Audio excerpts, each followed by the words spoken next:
Devenir pilote, ça coûte jusqu'à 100 000 euros. Oui, 100 000 euros. Sauf que 90% des gens ignorent que tu as des filières où tu payes 0 euros. Et même une filière où c'est l'inverse, où c'est eux qui te payent. Aujourd'hui, je te montre toutes les voies dans l'ordre et surtout, je te dis laquelle est faite pour toi. Et reste jusqu'au bout parce que la meilleure, c'est pas celle que tu crois. Alors, petit rappel, pilote de ligne, c'est un métier qui se forme. Faut décrocher un paquet de licences, la TPL théorique, le PPL, le CPL, la MCC, etc. Et tout ça, quand tu le payes de ta poche, on parle facilement entre 60 et jusqu'à 150 000 euros. Et c'est ça qui dégoûte la majorité des gens avant même d'avoir essayé. Mais voilà le piège que personne ne te dit. Les cadets, ça veut pas forcément dire que c'est une formation gratuite. Plein de compagnies aériennes ont des programmes qui ont l'air d'être royales, sauf qu'à la fin, c'est toi qui sors ton chéquier. Donc avant de rêver, il faut savoir trier. Et c'est exactement ce qu'on va faire aujourd'hui. Déjà, la première grande catégorie, c'est les cadets des compagnies aériennes, comme Lufthansa, EasyJet, Wizz Air ou encore Ryanair. Sur le papier, c'est carré, structuré, tu as un débouché quasi sûr en sortie d'école, vers la compagnie à laquelle tu as choisi. Mais le souci, c'est que tu finances ta formation. Selon les programmes, ça tourne entre 80 et jusqu'à 120 000 euros, selon l'école, le pays, etc. Donc oui, c'est pratique, c'est sérieux, mais c'est pas gratuit. Tu payes juste autrement. Et c'est précisément là que Air France débarque et change complètement les règles du jeu. La filière des cadets d'Air France, c'est la filière qui est faite pour les gens qui ont peu ou pas d'expérience de pilotage. Pour certains prérequis, t'as pas besoin d'avoir des heures de vol. Tu peux quasiment partir de zéro. La formation dure 2 ans et demi dans une école partenaire d'Air France. Et maintenant, c'est le moment où tu vas tomber de ta chaise.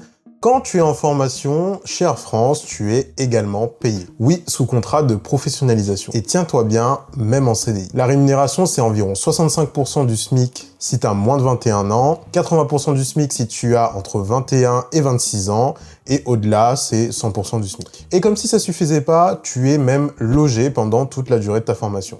Donc, on récapitule, tu pilotes un avion de ligne, t'es payé, logé, et à la sortie, tu as un poste soit chez Air France ou chez Transavia. Et le coût d'entrée, c'est 200 euros à peu près pour passer les tests, mais si tu es boursier, c'est quasiment gratuit. Et tu vas me dire, oui mais Hugo, mais si j'échoue? Eh bien, très bonne question.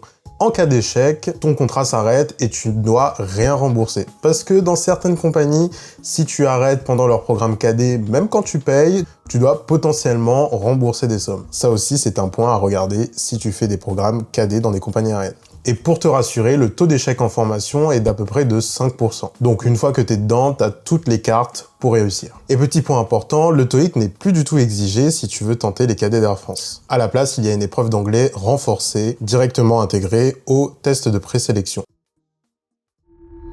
Maintenant, les conditions d'entrée. Parce que je suis sûr que tu te poses la question, est-ce que je suis éligible? En gros, il faut cocher 3 trucs. Il faut que tu aies la nationalité d'un pays qui fait partie de l'espace économique européen ou encore de la Suisse. Et parler français couramment. C'est-à-dire un niveau à peu près C2. Un casier judiciaire vierge, mais ça c'est pour tous les métiers, et surtout un niveau d'études. Tu as plusieurs portes. Soit tu as le bac et la TPL théorique, et tu peux postuler, soit tu as validé au moins une année de prépa, ou sinon un bac plus 2 scientifique, ou 120 crédits ECTS, ou bien un master 1 ou un master 2 en cours. Donc t'as pas forcément d'avoir un bac plus 5 pour y tenter, par exemple une première année de prépa suffit, ou encore un ATPL théorique avec un bac. Et il te faut aussi la visite médicale de classe 2 minimum. Je te mets la liste complète en description. Le piège, faut être honnête, c'est que c'est très sélectif. Tu passes 3 phases de tests, des présélections en ligne, des tests psychotechniques, puis des entretiens et des épreuves en groupe à Roissy. Et les places sont ouvertes selon les besoins de la compagnie. Donc si t'es pas pris, voilà un plan B en or. L'ENAC, l'École nationale de l'aviation civile, à Toulouse. C'est la formation de pilote de l'État français. Le mot-clé ici, c'est gratuite aussi. Enfin, presque. Je vais être réglo avec toi. Les frais techniques, les heures de simu, les heures de vol, tout ce qui coûte une blinde est pris en charge par l'école. Et toi, il te reste à peu près 1500 euros par an à payer. Et si tu as moins de 28 ans, tu peux bénéficier d'une bourse d'entretien sous condition de ressources.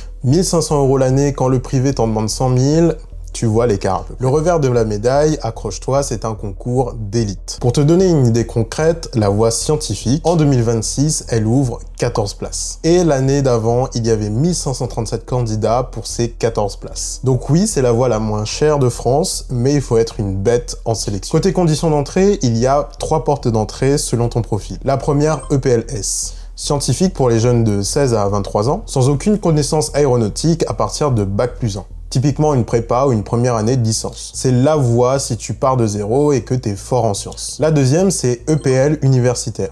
Pour ceux qui ont déjà un diplôme scientifique de Bac+3 ou un BTS/BUT scientifique, avec déjà une petite licence de pilote de loisirs.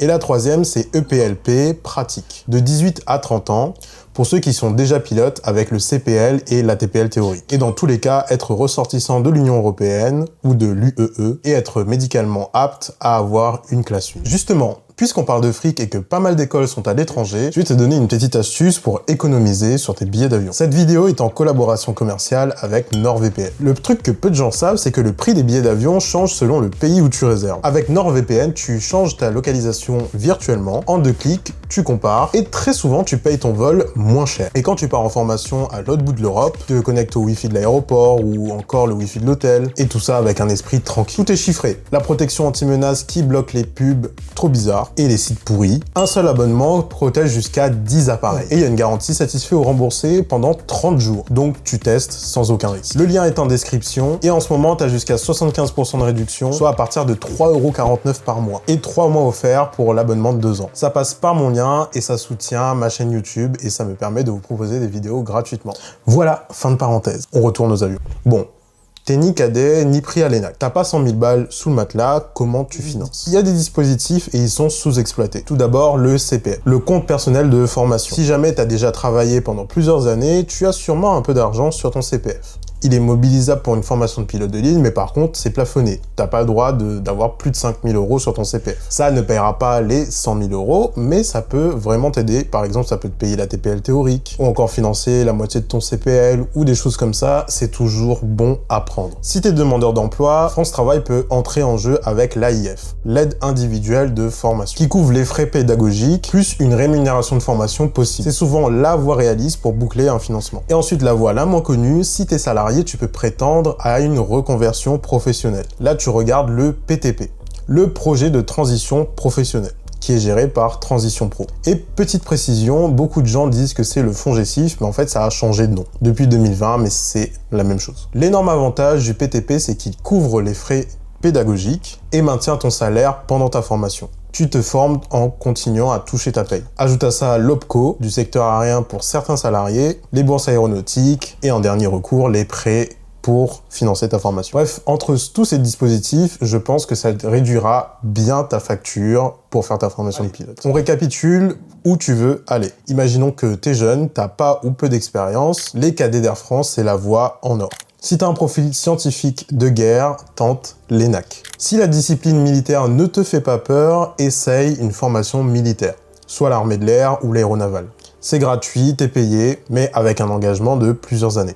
Mais après, tu peux tout à fait quitter après ton engagement et te reconvertir dans le civil. T'es salarié et tu veux te reconvertir, essaye le PTP, Transition Pro. T'es demandeur d'emploi, essaye de demander à ta conseillère, France Travail, il peut y avoir un financement pour chaque profil. Si t'as tenu jusqu'ici, c'est que t'es sérieux sur ce projet. Alors dis-moi en commentaire la voie que tu vises, je réponds à tout le monde. Et si la vidéo t'a aidé, n'hésite pas à mettre un pouce bleu et à t'abonner, ça soutiendrait énormément ma chaîne. Et si tu es fan d'aviation, n'hésite pas à aller voir ma dernière vidéo sur le vol Helios Airways 722, où je te raconte comment un interrupteur a pu condamner 121 personnes. On se voit la prochaine. Salut!